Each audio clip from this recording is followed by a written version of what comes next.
Hello, everyone, and welcome to episode 59 of the Rock and Roll Beer Guy podcast. This episode's brought to you by One Effing Inc. Go to the website, the1effing.com/effing-rad-art, and pick up your Rock and Roll Beer Guy t-shirts today. In this episode, I talked to James from the band Tesseract. I got invited to hang out backstage with the band and share a couple beers. James and I got to talking about the craft beer industry, what some of his favorite beers are. We talk about the new record, and a few other topics. I had a great time talking to him, and I hope you guys enjoy it. Don't forget to like, share, and subscribe. Cheers.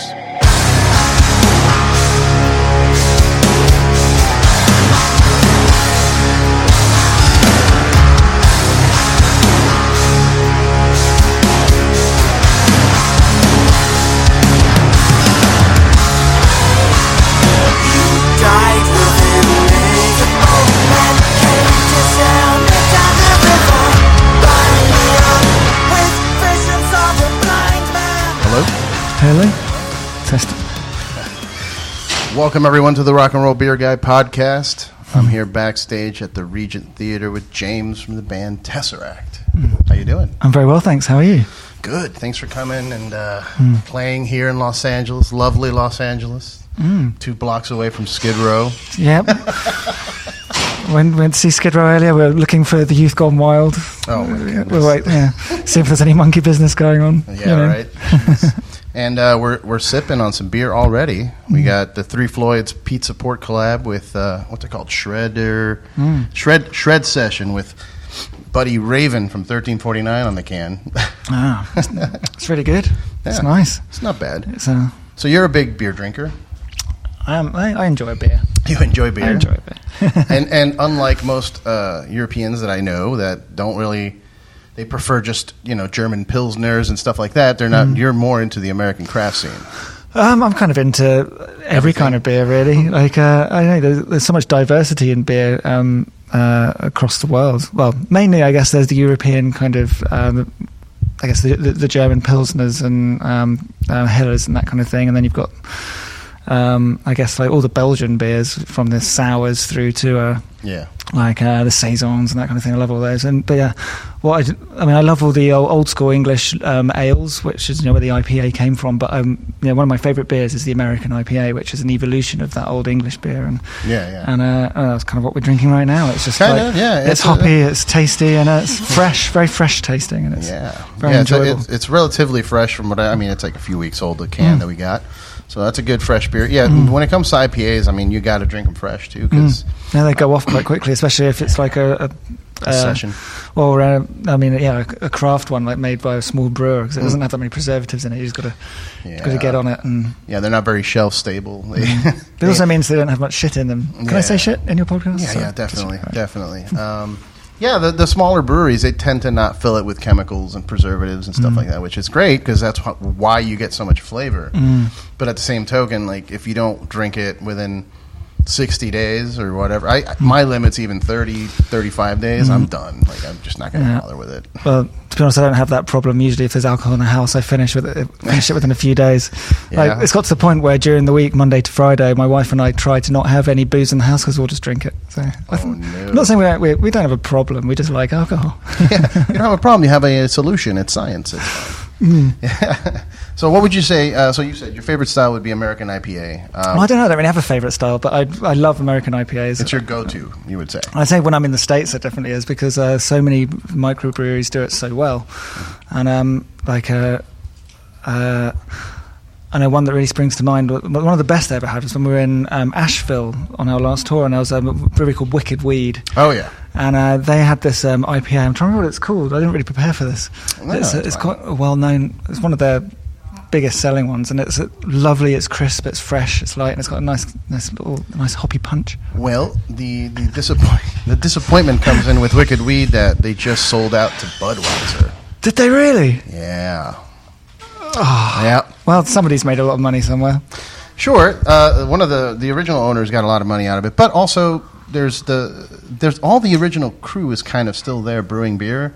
So as much as you want to hate it because it's Budweiser, still kind of the same guys, like doing the same thing. They just have more money, tweaking it and changing it. So it's like like, so they could send it out to more places. That's when it gets bad. Yeah, when you start scaling up. It's like when Kraft bought Cadbury's and they started ruining the Cadbury's cream eggs. You know, they changed the chocolate, and no, that was bad enough. And then they changed the filling, and it would stop being like that nice gooey kind of like luscious kind of horrible yellow nuclear thing. I mean, it's amazing, but bad for you. And then it's turned into this like kind of foamy, it's rubbish. Like it's basically what happens. So yeah, wicked weed. Bye. I'm not drinking.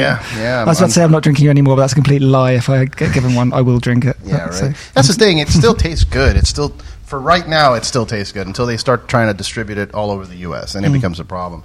But they announced their sale, and they were doing this big festival with a bunch of the locals, independents, and stuff like that, and everyone pulled out. Oh, really? Right when they made the announcement, they're like, "Sorry, we're out. We're not working with you." Wow. So it was hilarious, but yeah, that's just how it is. Do you homebrew at all? I don't know. I actually got a homebrew kit. Well, I say my neighbour had one, and I inherited it off them. But yeah, I've not attempted it. However, when we tour, we get quite a few people bringing out their own homebrew, and there's this guy called Steve Neitz in Portland, and he makes some incredible beers. He's coming out to see us in Portland soon. Nice. Like he makes some amazing. He makes he makes everything, to be honest. Like, but we had this wonderful stout last time we were there, which was just really. And it didn't taste like a homebrew. It was tasted like an incredible craft beer. And that's, some people are getting really, really good at it. Yeah. I'm also maybe I'm too scared to try it because I know that I'm not going to be very good. Maybe well, it probably takes practice. Yeah, it's all practice. I mean, you're going to make a bunch of really bad beer, but eventually, you'll get there. I was going to ask you if you had any particular breweries outside of Wicked Weed, like something in the U.S. that you look forward to American tours just so you can go visit. Eagle Rock. Oh, yeah, Eagle Rock, California, isn't it? Yeah, that's really good. I don't know. To be honest, there are so many. Like, we end up finding new ones every time we come over that I've never heard of before. Like, there are hundreds of. I think I look forward to the obscureness. I look forward to just trying completely different things. How long are you in town for? As in LA, a matter of hours. Now, obviously, if you had more time, there's so much to explore out here with breweries. Like, there's small places. I brought you an indie beer that's they're like down the street.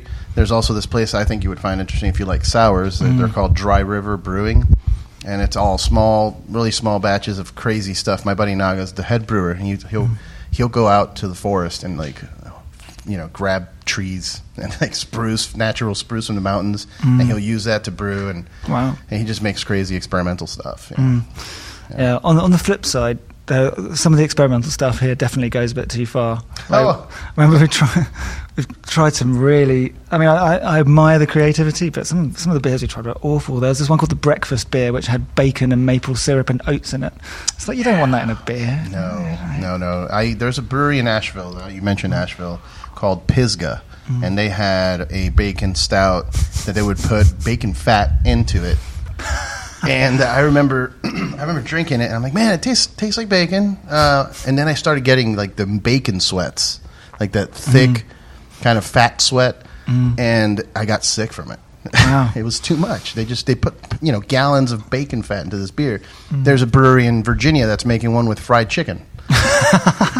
They're making it with Chick-fil-A nuggets. I'm not even kidding. It's insane. Yeah, people. I think that the craft beer movement is kind of jumping the shark with all these crazy creations. I'm sure somebody will with every 100 terrible ideas, there'll be a brilliant one. So, and it's good that people are experimenting. After years of consuming craft beer, I feel that now I'm at this point where I've reverted back to session pales and session IPA and the good Pilsner. I don't want to keep pushing the boundaries of, Omnipolo makes a vanilla graham cracker IPA, and it's like, I've definitely seen a graham cracker one. It's like, I don't know if I want graham crackers with my IPA. IPA is supposed to be hoppy and piney and resiny. I want a Cocoa Pops Porter. That needs to come next. That doesn't sound terrible. I mean, that sounds like something I would do with the French press. I usually, I'll get some tea and I'll put it in a French press with a beer.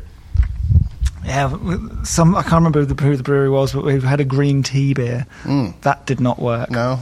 Matcha beer. No. Oh, man.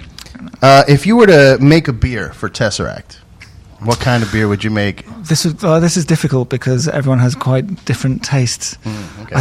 I guess if it was the ultimate Tesseract beer, it'd need to have a very, very mild hoppiness, but not one that nothing citrusy, nothing that really kind of more noble hop kind of deal.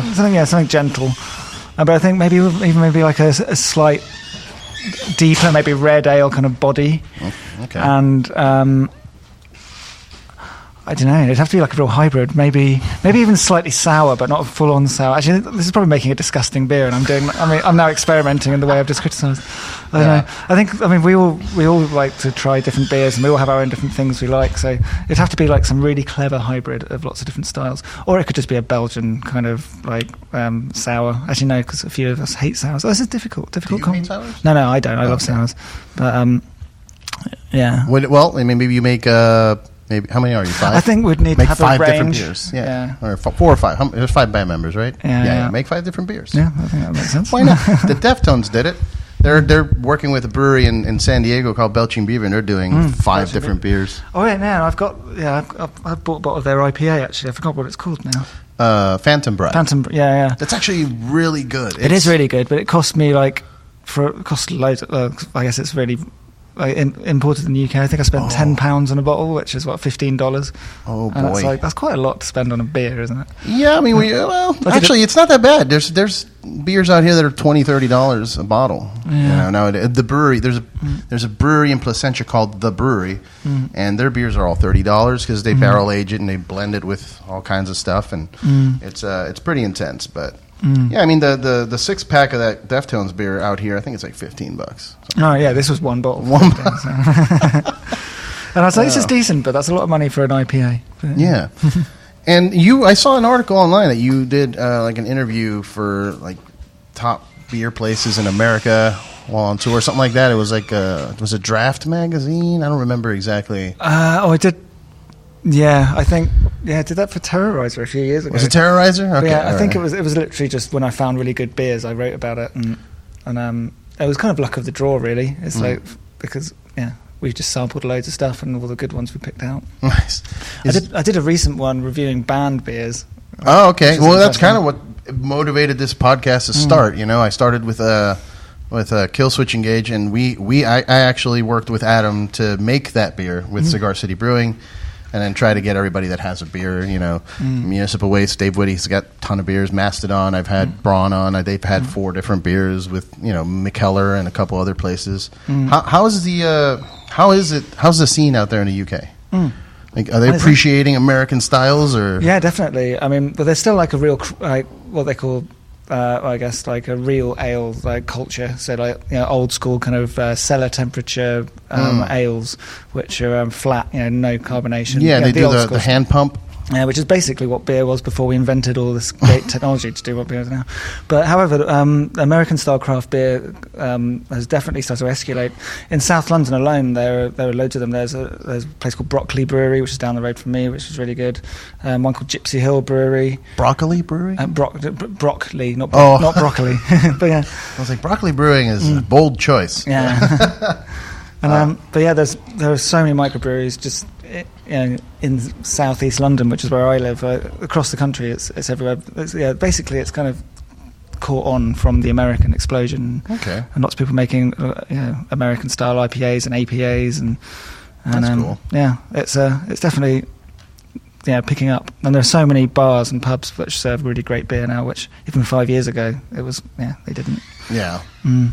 Yeah, it's funny. I would think that they'd be a little more like against it. Just be like, just keep the tradition. Because if I go to Belgium, I'm not looking for American beer out there. I'm going straight to Cantillon, and I want to try that, and all the other beautiful breweries that are in the area. But Delirium would be great to visit. That was one of my first craft beer experiences back 8-9 years ago. Yeah, whenever we tour Europe, we try to make sure we have a day off in Antwerp so we can basically go drink. And it's all really cheap there as well. Like, it's a few euros for a bottle of something really nice, which would cost 3 times that back home. Yeah, but I think it's because they just have a real culture of drinking really good beer. Yeah, I mean that's how it is with Cantillon. You could buy a bottle out there for $5, and then out here they're selling them for $100. It's and you're lucky if they have it. If you walk into the liquor store and there's Cantillon, buy it because there's no other chance unless somebody ships it to you. So, now I wanted to ask you. This is a little off beer topic.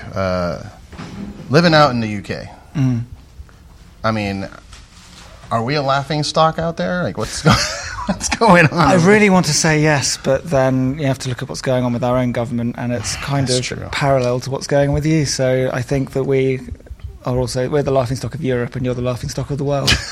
so we can be the laughing stock together. In all honesty, I think a lot of what's going on here does baffle us, but I guess it's because it's a different culture. It's a different, like everything from Trump through to to guns here. I think massive. Yeah, man. I've gotten to the point where I can't even have a discussion or a conversation with someone without one of those things coming up, and I'm just kind of. Which is why I never talk about it with Americans, because you guys must be so sick of it. Yeah, man. Because virtually every American that I know have met is not that way inclined at all. But I guess that's because I'm meeting a certain kind of American, because they're in the social circles of our scene. So. Yeah, the musicians and also the pretty much the theme of the music you guys play is a little more, I would say, enlightened. People that like your music seem to be a little more cognizant of humanity and being nice to each other and love and stuff like that. I mean, it's rough. It's rough out here with people. I've stopped talking to most people about that. I remember the only one time. I mean, quite often, although I disagree with lots of stuff, it's better not be offended or shocked by things. It's best to understand it and get your head around it. But I was super offended when we played with Megadeth, and I looked in the crowd and I saw a guy with a Trump shirt in the Metallica font, and I was just like, no, what? That's too far. Yeah, I wasn't super offended. It's just bizarre. It's very bizarre because weirdly, rock music and right-wing views don't really go together in Europe. They're kind of very separate. Whereas it's quite interesting to see that here. But then rock music here is way more mainstream, whereas in Europe it's still, at least the UK, it's still very much a fringe thing. Yeah, so, I mean, the rock music out here, the one that's on the radio, and you're looking at, and I don't want to put anybody down or put anybody under a bus or anything, but. Just like the Nickelbacks of the world, they're all very, yay America and whatever, whoever's running the country, yay, and I'm not like that. And I thought, I grew up with punk music, which was all very anti-establishment and very, don't tell me what to do and all that stuff. So it's just odd to see where things are going. I don't even know, man. But talk to me a little bit about the new album, Sonder. What's the subject matter? Okay, well, Sonder is basically a word created by a guy whose name I can't remember, and I should know this by now, having done many interviews. But he wrote basically a book called The Dictionary of Obscure Sorrows, where he's basically kind of like a linguist, I suppose. And he basically created loads of words to describe certain, situations or feelings, and I guess created words for things that needed to be created and don't exist.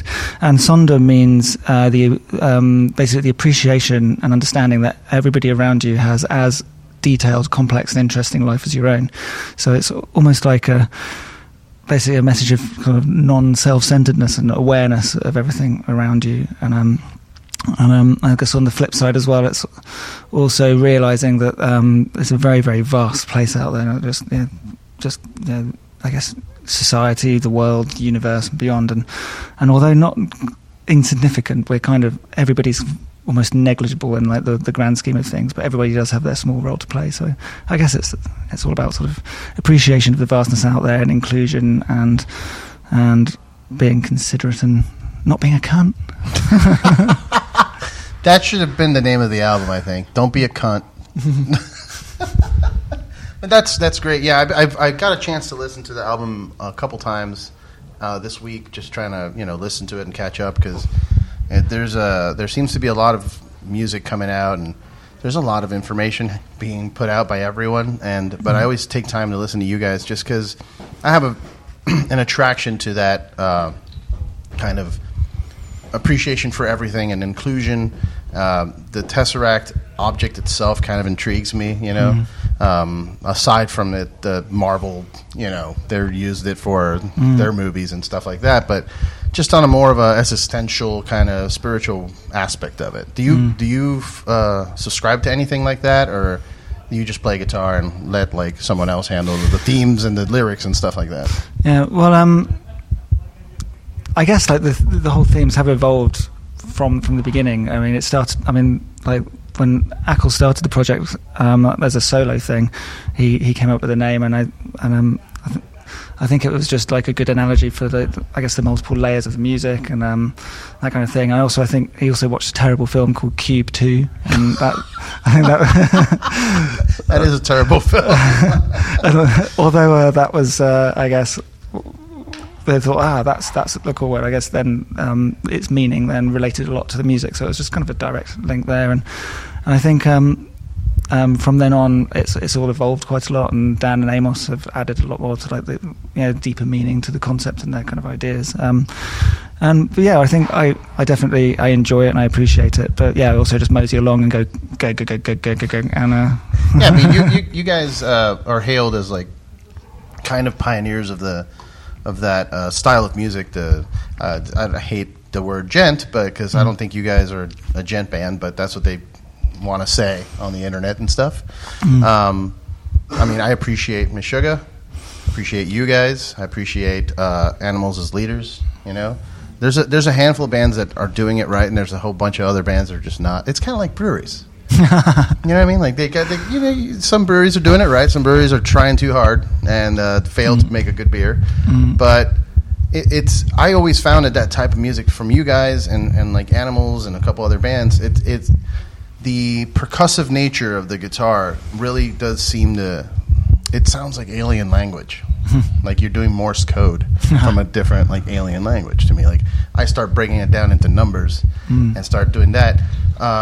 That's where it gets complicated if you start thinking too much. Yeah, right. You start overthinking it and you don't let go and let it just kind of just enjoy it.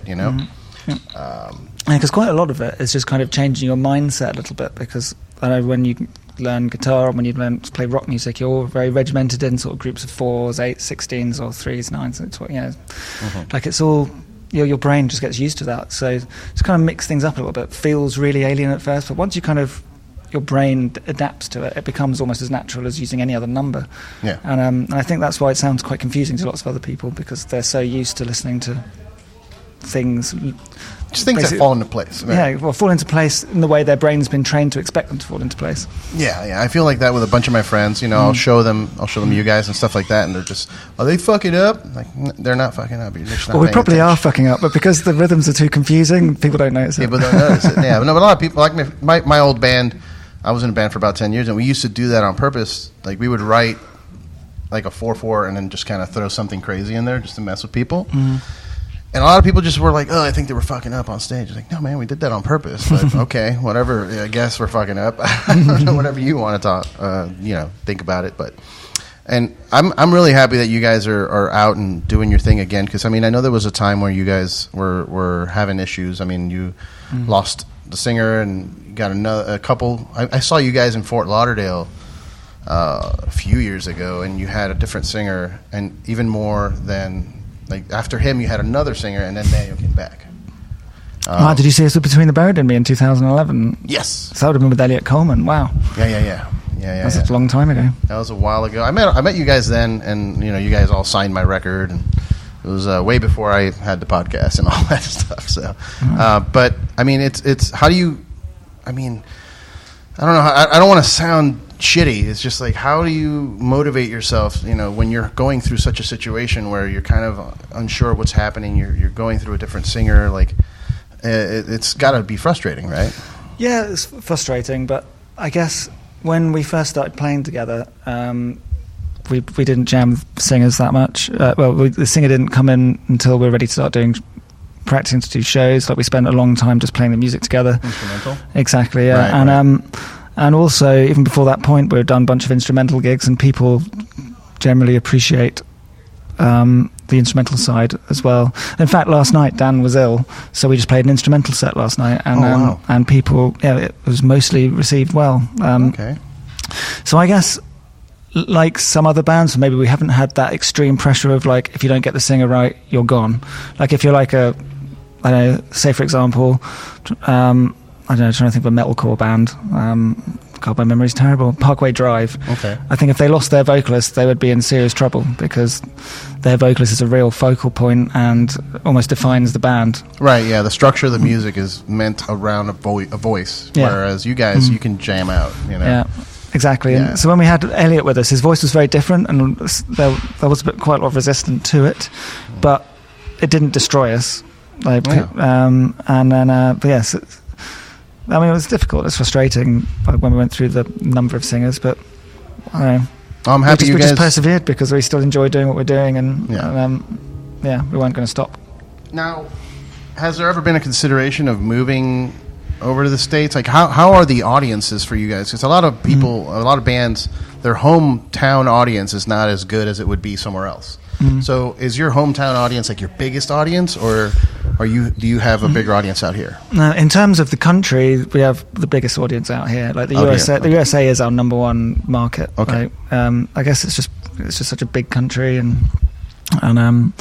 however, I think our biggest headline show was probably in London, that's my hometown, but it's not the rest of the guys' hometown. So yeah, I don't know. It's tricky. I don't think we'd ever move anywhere.